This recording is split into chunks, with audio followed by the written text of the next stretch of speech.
Thanks for tuning in to the HR Uprising podcast. I'm your host, Lucinda. The HR Uprising is focused on helping forward-thinking people professionals deliver real lasting value in their organisations. I'm a chartered psychologist, speaker and trainer, and recently authored the best-selling business book, How to Be a Change Superhero. My day job is founder and CEO of software and training business Actus. This gives me the opportunity to work with other businesses like yours. We are focused on building a better workplace for people wherever they are located, with the help of our performance, learning and talent management software and our training and consultancy services. Every week on the podcast, I will be covering different topics and challenges, joined by relevant experts and real-life people professionals. Thank you so much for tuning in. I really hope you enjoy and get value from this week's episode.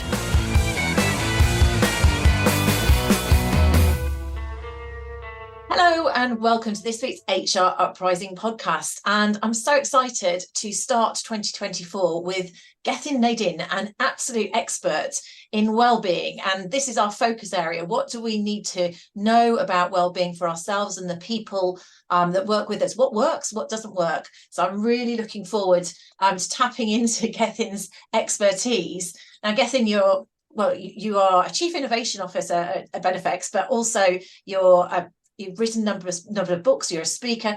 Would you like to introduce, yourself in terms of your expertise and your knowledge, particularly in this area? Yeah, so hello, thanks for having me, first of all. Pleasure to be here.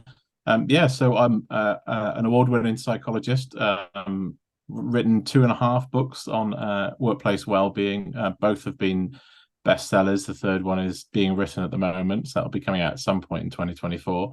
I've made a number of different influential HR lists, so the kind of speaking and writing and quote unquote thought leadership that I do has obviously got me some notoriety in a few places. But I'm also Chief Innovation Officer, as you said, for a company called Benefits, an employee experience technology business, and Chief Innovation Officer for Zealous, which is a payroll company who pays about 1 in 5 people in the UK. So a lot of experience working with people at the forefront of HR, reward and benefits and payroll. So hopefully you can bring some of that experience to the conversation today. Definitely. I mean, I've been looking at all of the thought leadership that you put out there and a lot of the research as well that you've done in your roles, I think would be really interesting to share with this audience. Is it, in terms of a sneak preview, we'll all be wondering what's the new book going to be on? Are you able to tell us? Yeah, so it's going to be about how the world we've created for ourselves just isn't really appropriate, doesn't serve our well-being. So, we're being told of a loneliness epidemic and that screen time is bad for us and social media is bad for us and perhaps AI is going to be bad for us. And the book is really about how the last 30 years have really damaged our well-being, but with the right decisions, the next 10 years might actually improve it. So an optimistic view of tech in the future and how using the right way it could actually make us all a little bit better and feel a bit better about our lives. Oh, wow, that sounds really interesting and actually something to look out for. Maybe we can tap into some of that research that you're going through as we're going through this conversation. Can I just let's start really basic in terms of, because obviously you're working with organisations and well-being. I mean, when I asked a question out on LinkedIn as to what people are doing with wellbeing, are they doing anything new or is it well-established wellbeing strategies? The general consensus is they're doing, I guess, what they've always done. It's well-established. I'm not quite sure exactly what that is. So in your experience, what would wellbeing strategies be? And also, are they effective? Yeah, it's a really good question. I think it's wellbeing is still finding its place in most modern organizations. And so I think for some people, they're taking what I would view as a really progressive view of looking after their people at work. And others are doing what we've kind of always expected and what be the minimum viable expectations of what wellbeing at work is. I think if you look back over time, we can look back to America in the 1940s and see when kind of employee assistance programs first started to emerge. And that was really driven by this idea that if somebody's distracted from work, then that's not great for business. So how do we stop them being distracted from work? Or if they're ill, get them back to work as quickly as possible. And it was by the late 40s, the Labour Board in the US was putting a cap on wages. And so in order to attract people, things like health insurance were offered over and above wages. And so that's when it really became kind of incentivized. So we've had workplace well-being for 100 years, I would say. So it's not really new. We talk about it a lot now, but I don't think it's new.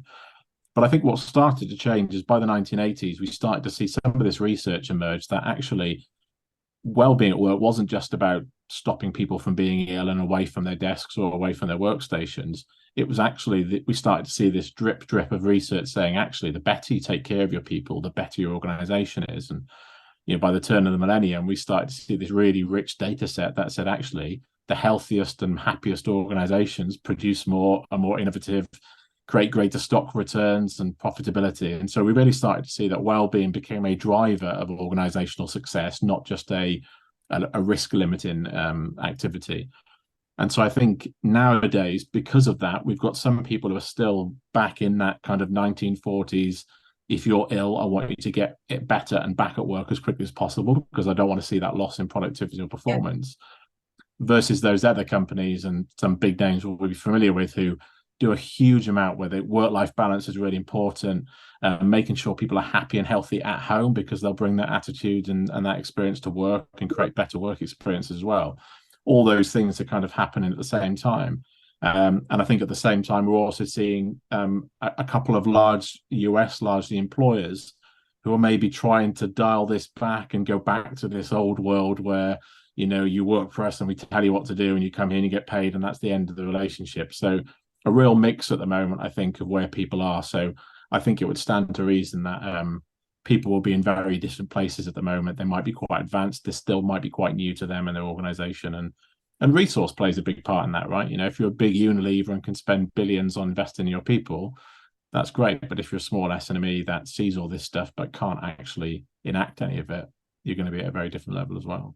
I mean, that would be really interesting to tap into as both elements of that, because obviously a lot of the listeners of this podcast work for smaller SMEs and don't have unlimited budget. So it would be interesting to sort of look at the things that you have to buy versus the things that you can offer, as again, sort of in terms of well-being. And also, it is interesting to me, for many of us, I'd say it feels like well-being's been a buzzword during and since the pandemic. But you're saying it's been going a lot longer. But has it changed in that time? Yeah, I think that the pandemic was clearly a watershed moment for well-being. I mean, slightly frustrated that it took a global pandemic for some employers to pay attention to this. As I mentioned, some of this stuff has been around for quite a long time, and the research has been around for the last decade at least or so. But I think we started to realise, on the whole, lots of organisations realised that actually, if they didn't help their people through the pandemic, their business would suffer. And clearly it was a time when there was a lot of attention on revenue and protecting businesses. And so I think the pandemic played a big part in furthering people's understanding and engagement in workplace well-being. I think what was really interesting is during the pandemic, I think we saw a lot of employers panic buy. They realized they had to help their people and they went out and they bought things because the easiest thing to do quickly is to go out there and buy stuff. So we saw a big uptick in the number of people buying some of these workplace wellbeing platforms and mental health platforms to better support their people. We saw the NHS in the UK kind of rubber stamping some of those platforms and rolling them out. And so we saw this big boom in engagement. At the same time, some of the customers I work with started just managing their people a little bit differently. So, we started seeing employers start to do lots of the things we've always wanted them to do, or many of us have been saying they should do for a long time, which was managers were checking in more regularly with their people. CEOs were getting on video calls and telling everyone you're important and you care about you. We were communicating with transparency. We were just making more of an effort with the people that work with us. I mean, there's one house builder that I work with who between the HR team, they divided up the phone numbers of 1,000 members of staff and called each one of them during the first couple of weeks of the pandemic just to say, are you okay? And what more do we need to be doing for you? And we wouldn't have heard of companies doing that kind of thing before. Yeah. And I think what's interesting now is, we are in the shadow of the pandemic and it feels like it's behind us. And I think a lot of people are looking back at some of those buying decisions 3 years on after those 3-year contracts are coming up for renewal and thinking, was that tool that I bought, was that mental health platform the right thing to do? Has the engagement been there? Have people been using it? Has it made a difference? Does it actually support my people? And so I think people are kind of reflective as they go into 2024 about, what really does make a difference to people and how best should I be supporting the well-being of my people. So there's quite a lot there that I'm just going to try and check that I follow, I suppose. So interestingly, nice positive takeaway for those organisations that don't have budget to go and buy things is that, you know, phoning people, talking to people, the human contact is a important thing to do, and managing people effectively, recognising them, showing them that they're valued is a key part of wellbeing. And I assume, and perhaps I'll wind back to what you said at the start about evidence. I assume that there is evidence that is something that's important to do. These Absolutely. mental health platforms, I don't really know this. So what does a mental health platform do? What would people be getting out of it? So they vary with their functionality. It could be from giving you access to a video doctor or video counsellor. It could be content written by mental health experts, mental health nurses, etc., who help you to maybe get better in touch with your emotions, understanding some diagnoses, understanding depression, anxiety. You could probably bring in some of the corporate well-being spaces, mindfulness meditations. So you've got apps like Calm and Headspace, which people might have used as consumers, who have now made a play for the corporate market as well. And you have lots of kind of fitness and general well-being and nutrition type apps as well. So if you look at the data as of about 6 months ago, there was 900,000 different well-being apps across the various different app stores globally.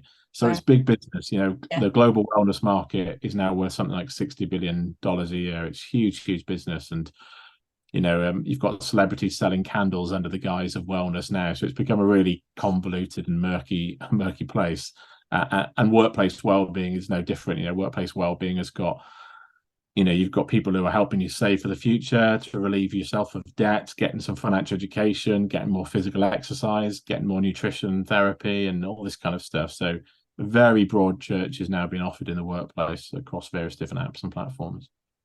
So that's helpful, thank you. And I suppose I'm going to come in a moment to the mental health, because a lot of it keeps going back to mental health as well. That seems to be the main thing. But I suppose going back to, because you have done the research in terms of the evidence. So have you got any sort of key takeaways that your research has shown as to what's more effective, or what people are getting more value out of in terms of the different types of wellbeing support that's provided? Yeah, when I wrote my latest book, that was published just about a year ago, that was really on the back of running about 200 different wellbeing workshops with employers from all over the world. And frequently, when I asked an employer what their approach to wellbeing was, I was read out a list of things that they bought. Might be an employee assistance program, mental health platform, free gym memberships, whatever it might be. When you look at a lot of the data around what wellbeing at work is and how to improve it, the list is kind of like, how are you including people, not excluding? So how's diversity and inclusion form part of your workplace strategy? How are we training managers? Do managers see employee welfare as part of their success? Are we encouraging managers to spend time with their people, having conversations with them about their lives, rather than just one-to-ones being populated with targets and quality of work and that kind of thing? Are we recognizing people for a job well done? Are we allowing people to contribute in the decisions that we make, so they have a voice and they're able to use it and they feel listened to? Are we asking their opinions on things? It's all those kind of organizational structure factors. And I think a lot of the workplace wellbeing apps that I've mentioned can adjunct that and make that experience even better. But I think fundamentally, for most organizations, wellbeing is an organizational structure issue. It's not about how deep your pockets are and what things you can go out and buy. When we delved into really, at Benefex, when we built wellbeing platform fairly recently, and we really wanted to delve into the evidence of what actually makes a difference to people.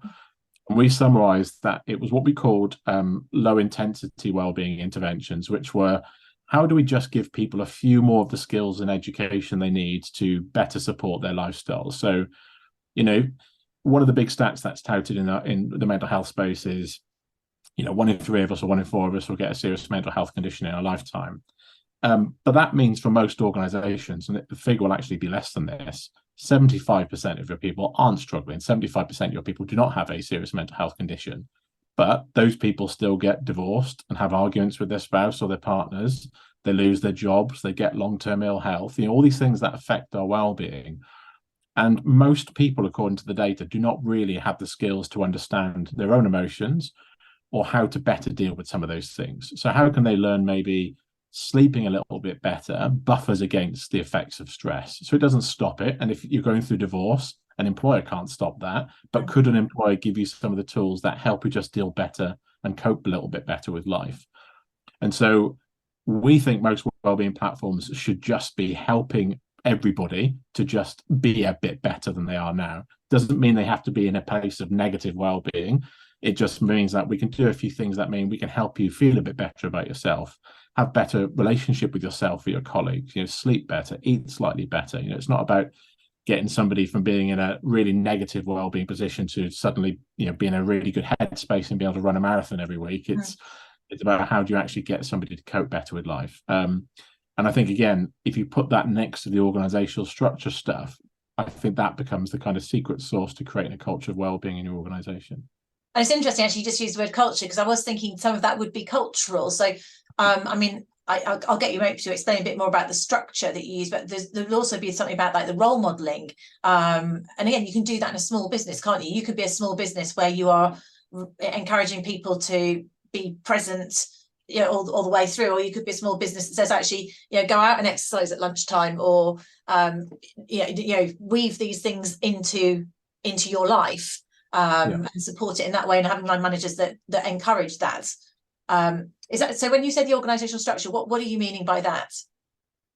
Yeah, so if you there's some really interesting research that was done by Birkbeck University a couple of years ago, and they looked at what causes burnout. And burnout's a really good example of poor well-being, because that's at the highest now that it's ever been. About 88% of employees in most countries say that they feel they're at risk or have burnt out over the last 12 months.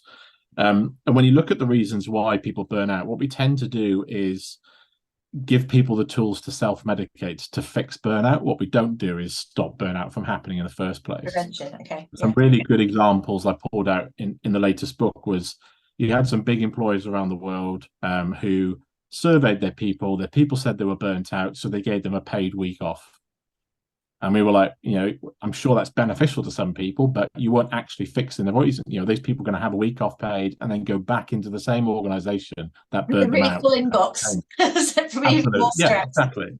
And so I think when you look at organizational structure, it's about how are we training managers and how are we recruiting managers? So are we recruiting people that that have the skills, or we're giving the skills to better deal with people, to have the empathy, to have conversations with people? So if I am going through divorce, someone's going to have a conversation with me about that and understand why my performance might have gone down because of that, and help me through that experience, rather than just kind of say, oh, you're struggling, Lucinda, so you better go and deal with that yourself. You're actually getting involved in that person's life and helping them. And so I think it's about, all those things I mentioned before. Are we recognizing people? Are we communicating effectively? Do the people working with us trust us? And I think it's a really good point you make about SMEs small to medium businesses feel quite excluded from what they can do to support employee well-being, because you've got very big businesses spending a lot of money doing a lot of great things for well-being. Yeah. And I think smaller companies sometimes feel like they can't compete with that.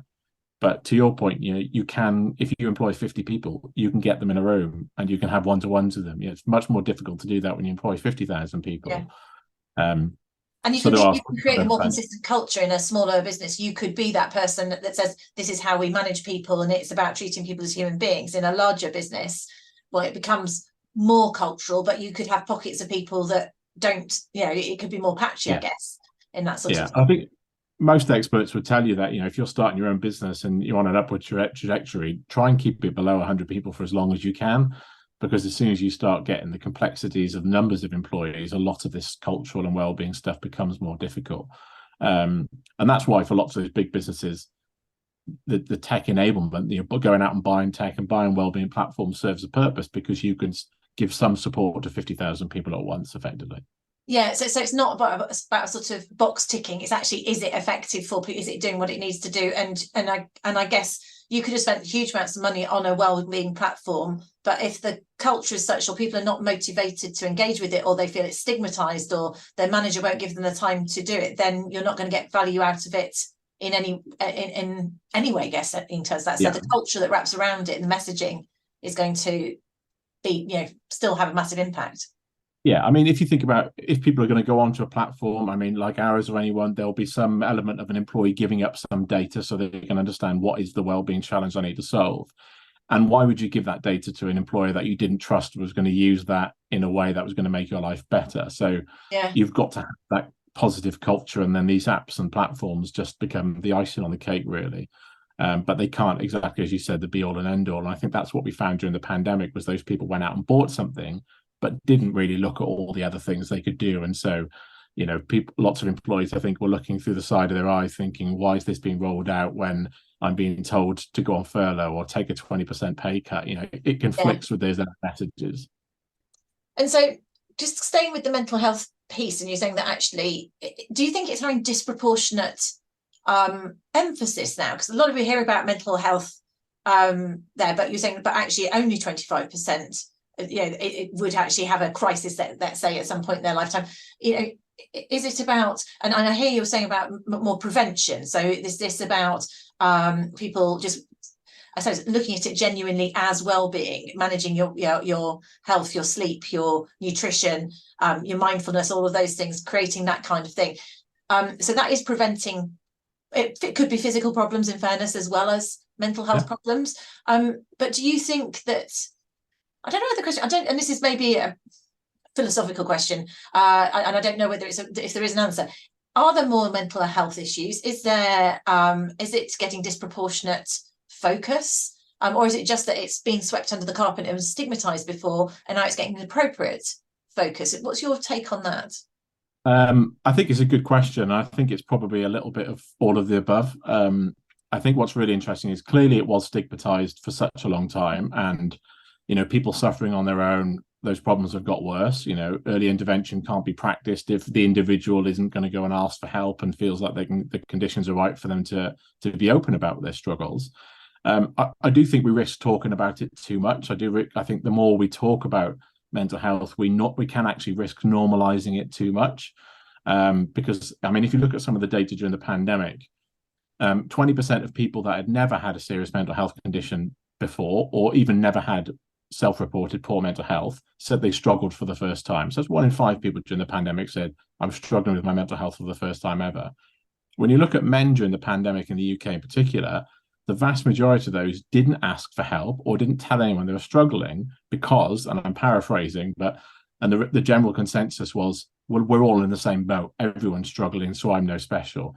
And I think the more everyone talks about their mental health, the more normalized it becomes that everyone's got poor mental health or is on a sliding scale. And so I think we do risk people not speaking up about it, because it's like, well, everyone's got poor mental health because we've gone through a pandemic or we've gone through a cost of living crisis. But I do think the ways we talk about mental health in the workplace, the way we can get our leaders to talk about mental health, so we set the permission for everyone else in the workforce.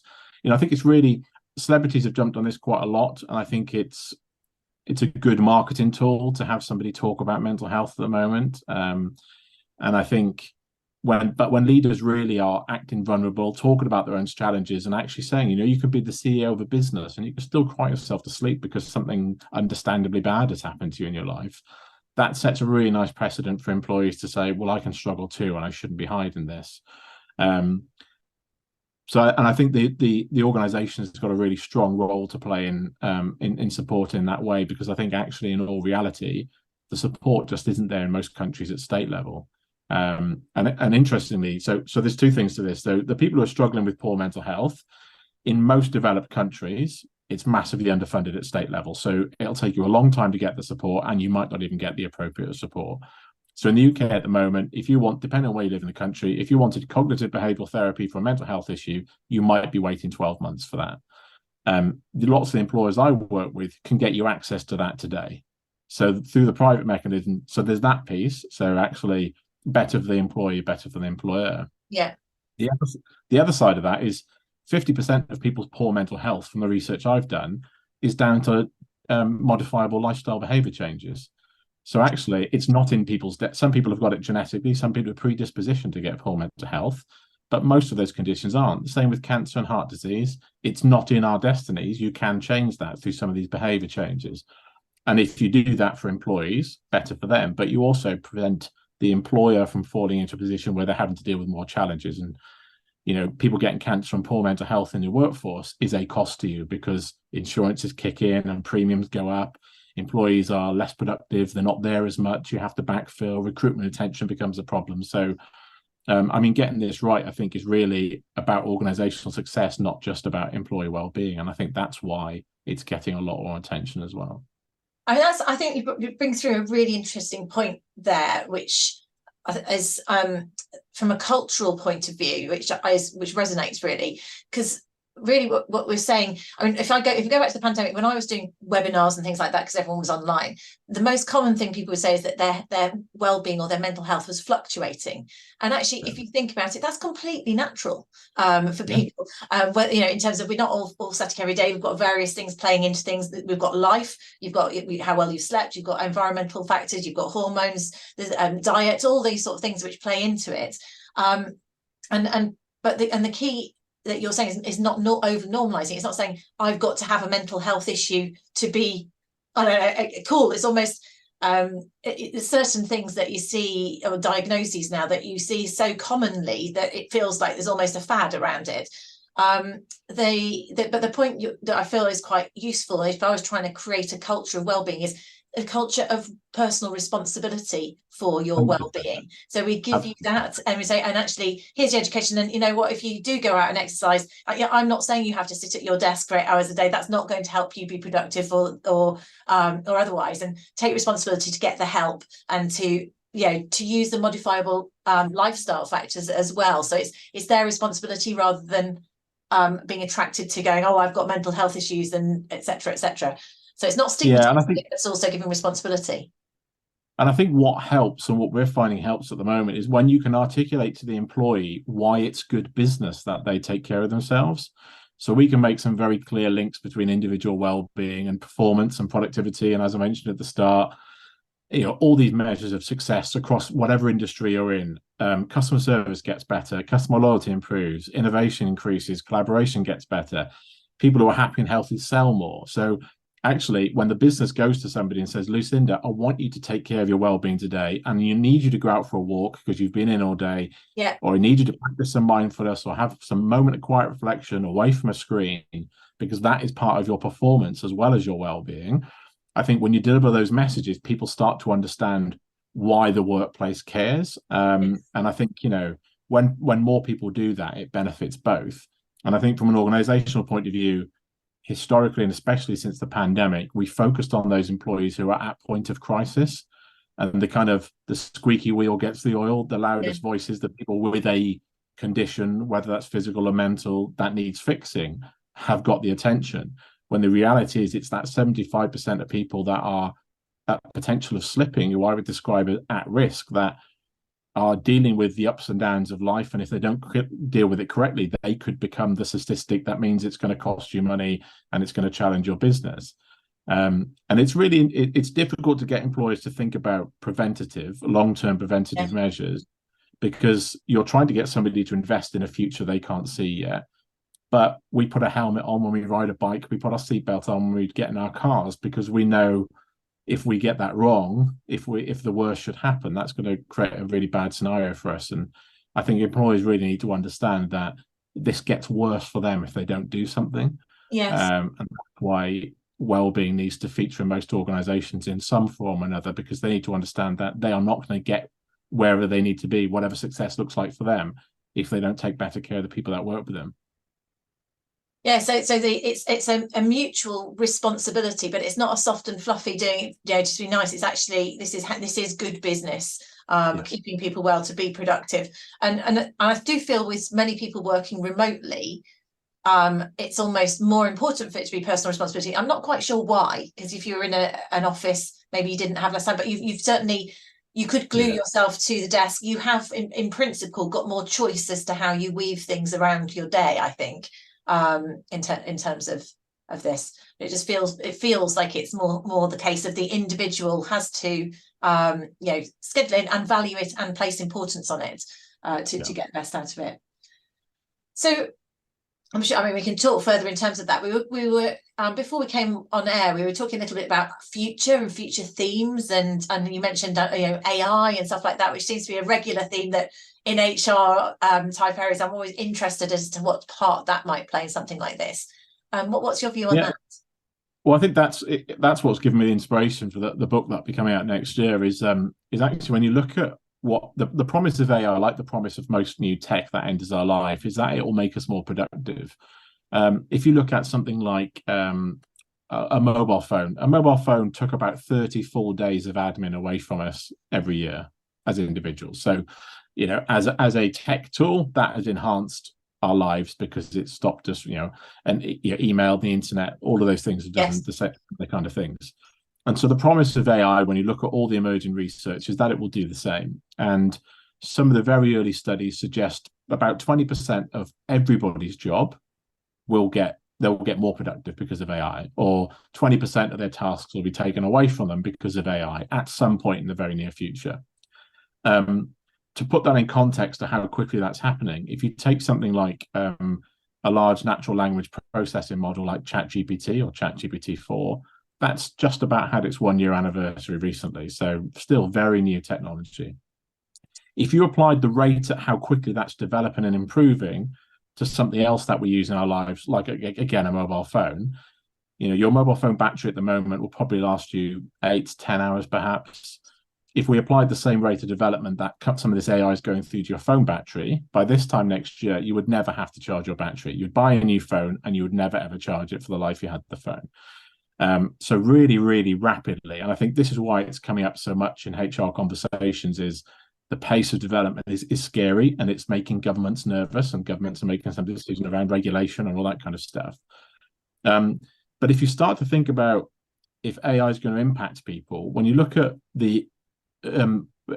manufacturing from kind of 10, even 20 years ago, and what people were worried about when robotics were coming into factories, we can see that mental health declined amongst those industries where automation was a high risk factor. So if you worked in a factory, you're putting parts on a machine or loading things in boxes, you are at high risk of automation. And when a role's at high risk of automation, mental health goes down. People start feeling a little bit inferior and invaluable in those roles. And we thought that was going to happen loads, right? We thought we were going to have self-driving cars, self-service checkouts, which would have no people. But ChatGPT-4 and other large language processing models have realized that actually this stuff's probably coming from middle classes, not these unskilled or low-skilled jobs. And again, I think that's making AI nervous because knowledge workers are still a big proportion in most companies. And if you look at how productivity might improve by 20%, I think HR or businesses generally have got two decisions to make. If somebody produces 20% more with the same quality in the same way because their job's been adjunct by AI tech, we can use that for an additional 20% productivity gains, which is, in a capitalist world is where most people will probably head straight to is actually, well, I can now produce 120% of work for the same individual, the same money and the same time. Or you could give that back to employees. And to give an example of how that could happen, the 20% increase in productivity could give you the 4-day working week. So you could actually give people less time at work, more time to focus on the things that are important to them and their well-being, and still maintain the same level of quality and output. And I think the decisions we make around AI in the next couple of years have to be mindful of how it's going to affect people. Because I think if we continue to just go down the productivity and performance and this capitalist, generating more with less route, we risk diminishing the human experience at work. And I worry about what future that might lead us if we do that. So, I would love everyone who's listening, who works in HR, whatever business, whatever role they might have, to really think about any decisions they make around AI and think about the impact on the individual. Because what's the point in all this time we spent and the investment people are making in well-being if we're just going to roll out new tech that's going to add net harm to our well-being as a result? And actually, the whole thing is if you can get that extra time back, I think then that might retain people for longer and all those things. There's other benefits because many people, there's lots of evidence, isn't there, that people would like a 4-day working week or that sort of that balance piece of it. Just in terms of examples of that. So in what would AI do in wellbeing tech? What might be an example of where wellbeing would come in? I don't know if it's in tech, in wellbeing or HR. What sorts of things are you thinking? So I think with the HR roles, it's going to do, like lots of tech has done in HR, it's just going to remove more admin. So it's going to make decisions on behalf of people. It's going to analyze data. It's going to generate content. It's going to get people to answers. I mean, one of the obvious ways we're looking at using it at the moment is you imagine if you could take every question any employee's ever asked of HR and put that into a system that can just give them the answer straight away. Then you're not having to pick up the phone, you're not answering queries. So your Ask HR type helplines and things. All of your policies, your handbook can all be handled by a bot that could just answer that question, but also answer it in a really smart way. So if you were saying to this chatbot, Lucinda, you were asking kind of how many days holiday do I get working at this company, rather than tell you 25 days, it could say it takes 25 days, but actually you get your birthday off. So you get 26 days, you've already taken 3, you've got 23 remaining. Yeah. And it gives you all the information in a split second, completely personalized to you. And I think in the HR world, everyone seems really familiar with this idea that, well, the more I can remove some of that admin and the heavy lifting of the kind of the things that most HR people probably don't want to do too much of, it leaves them more free to do the human side of HR, actually spending time with people, looking at development, creating those better cultures, invested in the employee experience. And I think from our wellbeing point of view, it will do the same. So, if I said to you, I could take away 5 of your most frustrating tasks from your job every day, that would start to make you feel a little bit better. And for lots of jobs, when you take away the repetitive, the menial, the heavy lifting, you actually start to give them more purpose because they have more time and energy to commit to the creativity stuff. Job satisfaction, really, isn't it? Yeah. Absolutely, yeah. So in that sense, it has a real potential to boost people's well-being if used in the right way. Fantastic. Okay, that sounds interesting, less scary when you look at it like that.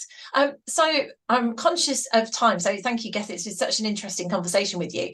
If you were to, I guess, to the audience out there, if we were to close this down on your top tips for HR professionals for the next for 2024 with regard to wellbeing, what would they be? There's something psychologists called the gain spiral. When somebody has a great experience at work, they take that home and they have a better experience at home. When someone has a better experience at home, they come back to work and have a better employee experience. An example of that is we can link a father getting adequate recognition in the workplace for the effort they put in has a better relationship with their children. Really interesting research that links those things up. So the more it feels too paternalistic, I think employers are sometimes worrying about overstepping the mark and getting into people's lives a little bit more. But I think generally, the more you can help somebody deal with what's going on in life, the better they will bring that great stuff to work and have a better experience at work and deliver more for you. So I think we need to help people with the stuff that goes on outside of work, which is sometimes exercise, but being a parent, mental health, sleep, all those kind of things. And so I would think about, how do you focus on those low intensity wellbeing interventions, the short things you can do every day that help people develop some of the better habits to have a better life and feel happier and healthier. I think the second thing is it makes sense in the workplace to be linking wellbeing to productivity, because I think for the end employee, it feels far less I'm telling you what to do and I'm telling you to be healthy, and more in a case of, you need to understand that the healthier and happier you are, the better we are. So I want you to do this in the workplace. So if I give you 15 minutes in the middle of every day to do mindfulness, it benefits you, but it also benefits me. And I think that helps to breed part of your job. It's part of your working day. It's almost, 100%.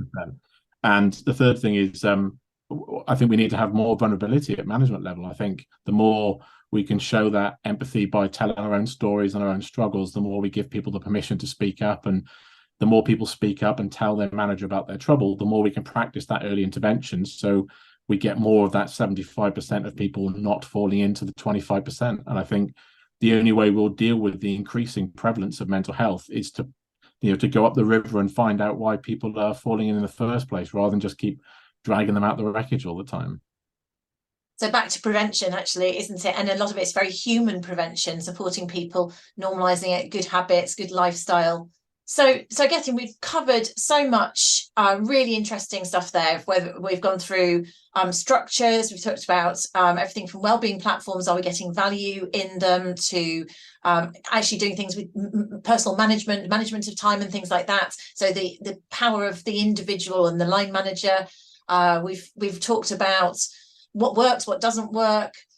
Personal responsibility, having that emphasis on personal responsibility, not overthinking the mental health, keeping things in balance, preventable, lifestyle factors, moderation factors, the whole thing. It's just this whole holistic piece, isn't it?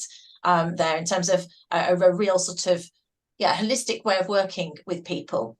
and it right through to AI and what that might mean. So I'm really interested into what 2024 does have in store, and I look forward to seeing your book that is out in 2024. So I really appreciate you coming on the podcast today. Thank you for having me. It's been really interesting. Thank you. I really hope you found this week's episode useful and enjoyable. If you did, perhaps you could recommend us to a friend or colleague, or give us a review on your platform of choice. It really helps new listeners to find us. Now you can access links to any of the information mentioned in this show via the website www.hruprising.com. Further free resources are also available at www.actus.co.uk. There you can also find out more about our software and training solutions. Finally, why not join our LinkedIn group, the HR Uprising, to share ideas and collaborate with other like-minded people professionals. Thank you for listening to the HR Uprising podcast.